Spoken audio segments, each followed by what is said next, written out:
Morning mga kabags. Kamusta kayo dyan? Sana ligtas kayo at hindi kayo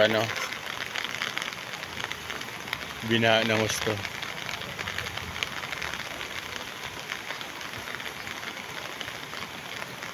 So dito kami ngayon guys sa Imos. Ito yung lagay ng kanal namin dito. Malinaw yung tubig. At kahapon siguro pag yung non-stop talagang ulan at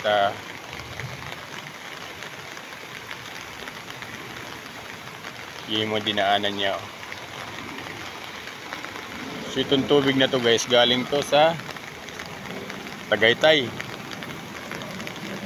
So dahil medyo mataas pa dito bandang Imos, Karsadang Bago, so mabilis yung flow ng tubig yan. Nalilinis yung kanal, yung mga bara-bara nalilinis. At sana yung mga tao dito wag na magtapon ng kung ano-ano dito sa kanal. Minsan may tinatapon yung mga supa. Dati supa. So nakatulong yung yung nagtayo ng bagong court doon sa sea. Hindi na gaanong maraming tambay. Wala nang gaanong basura dito. Kita mo, solon-solo ko yung court ngayon. Maglalaro ako, papawis. So update tayo sa bagyong ano ang pangalan ng bagyo? Bags Riverite, no? Yan, no?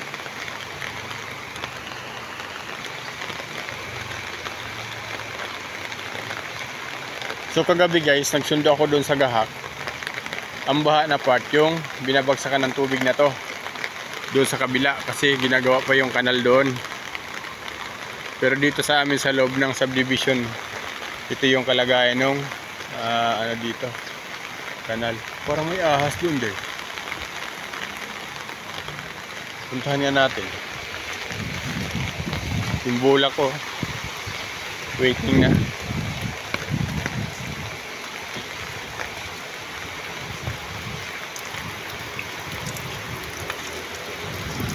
Yung mga sasakyan doon kagabi sa sa Tukwahan, nandoon yung pinag-iwan yung mga sasakyan nila kasi baha. So mahirap i-sacrifice yung sasakyan na ilusong sa baha, lalo na yung mga matik. Sus, sakit sa ulo nun. So mas maganda pang iiwan nyo na lang doon sa sa mataas na bagay ay na bahagi.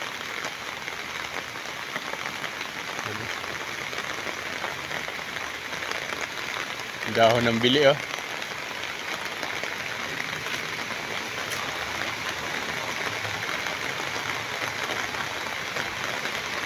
Sige na guys. Pa-dribble muna ako mga 30 minutes.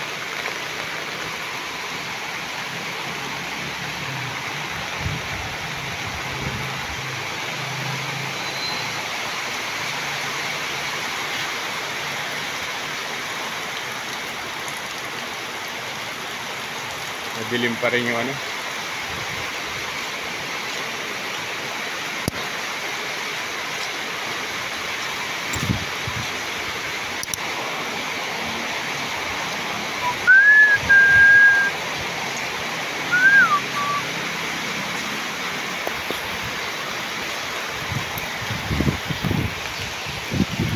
Bye bye guys.